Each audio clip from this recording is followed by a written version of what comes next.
Hello guys, ഇന്ന് ഞാൻ വന്നിട്ടുള്ളത് കുറച്ച് പഴങ്ങൾ പറിക്കാൻ വേണ്ടിയിട്ടാണ്. അപ്പോൾ ഇതാണ് ആ പഴം. ഇത് തിന്നാൻ പറ്റൂല കേട്ടോ. ഇത് മരുന്നിനൊക്കെ യൂസ് ചെയ്യുക. ഇതാണ് ആ പഴം. ഇതിൻ്റെ പേരറിയാവുന്ന ഒരു കമൻറ്റ് ഇടട്ടോ. ഇത് നമുക്ക് കുറച്ച് പറിച്ചിട്ട് പാത്രത്തിക്കിടാം. ഇതാണ് ഞാൻ ബ്ലാക്ക് ബെറി കേട്ടോ. ഇതിൻ്റെ പേര് ബ്ലാക്ക് ബെറി തന്നെയാണ്. ഇത് നല്ല ഗുണമുള്ള പഴം കേട്ടോ. അപ്പോൾ ഇതിൻ്റെ ബ്ലാക്ക് കളറായിട്ടുള്ളത് ഞാൻ കാണിച്ചു തരാം. പറിക്കട്ടെ കേട്ടോ. ഇതാണ് ആ പഴം ബ്ലാക്ക് ബെറി.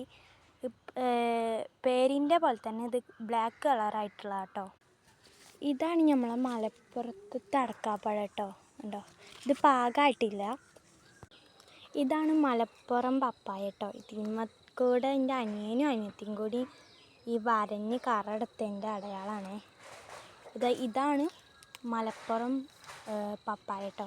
ഇത് ഉണ്ടാവണേ ഉള്ളൂ, ചെറുതൊക്കെ ഉണ്ട്, കുഞ്ഞതൊക്കെ ഉണ്ട്. കണ്ടോ, ഇതാണ് കേട്ടോ മുളക് പപ്പായ. ഇത് നല്ല അടിപൊളി പപ്പായയാണ്. മുളക് പപ്പായ എന്നാണ്.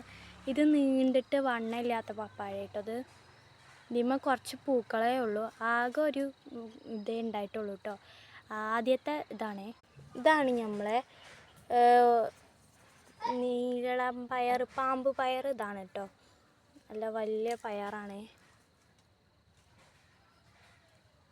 കണ്ടോ, ഇതാണ് പയർ. മുളകിന് എന്തൊക്കെ പേരുണ്ട്? ഇതാണ് ആ മുളക്. ഇതിന് ചീനമുളക്, കാന്താരി, ഈ പേര് മാത്രമേ എനിക്കറിയുള്ളൂ. ഇതെല്ലാം ഏതൊക്കെ പേരുണ്ട് എന്നൊന്ന് പറയണേ.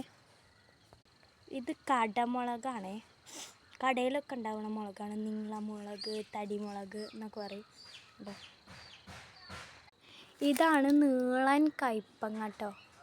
ചെറുതായിട്ടുള്ളൂ, വലിയത് ഉണ്ടായിട്ടില്ല. വലിയത് ഉണ്ടായിരുന്നു, പറിച്ചു കേട്ടോ. ഇത് നമ്മളെ വേറെ ഒന്നുമല്ല, ഇതാണ് നമ്മളെ പൊള്ളിയാൻ തേക്കണ മരുന്നാണ്. ഇത് വേണ്ടവരൊക്കെ എൻ്റെ അക്കൗണ്ട് എന്നറിയാം, കമൻറ്റ് ചെയ്യുക. അറിയാതെ പറഞ്ഞാൽ കേട്ടോ, എന്നോട് ക്ഷമിക്കണേ. അപ്പോൾ ഈ കമൻറ്റ് വേണ്ടവരൊക്കെ കമൻറ്റ് ചെയ്യുക. ഇത് പൊള്ളിയതിന് ഒരതിയാൽ മതി. ഇതിൻ്റെ ഇല ഇവിടുന്ന് മുറിച്ചെടുത്തിട്ട് കയ്യിൽ ഒരതുക. അപ്പോൾ നമുക്ക് പോകും പൊള്ളിയതൊക്കെ. ഏത് പൊള്ളിയതായാലും മാറും കേട്ടോ. ഇതാണ് നമ്മളെ ഇതിൻ്റെ പേരറിയാവുന്ന ഒരു കമൻറ്റ് ഇടാം കേട്ടോ. ഇതിൻ്റെ പേരെന്താണെന്നൊക്കെ അറിയുന്നില്ല. ഒരു മിനിറ്റ്. ഇതിൻ്റെ പേര് ഈനാമ്പായ എന്നാട്ടോ. എനിക്കറിയില്ലായിരുന്നു. അതുകൊണ്ട് എൻ്റെ അനിയനോട് ചോദിച്ചപ്പോഴാണ് അവൻ പറഞ്ഞതാണ്. ഇതിൻ്റെ പൂക്കളൊക്കെ കാണിച്ചു തരാം.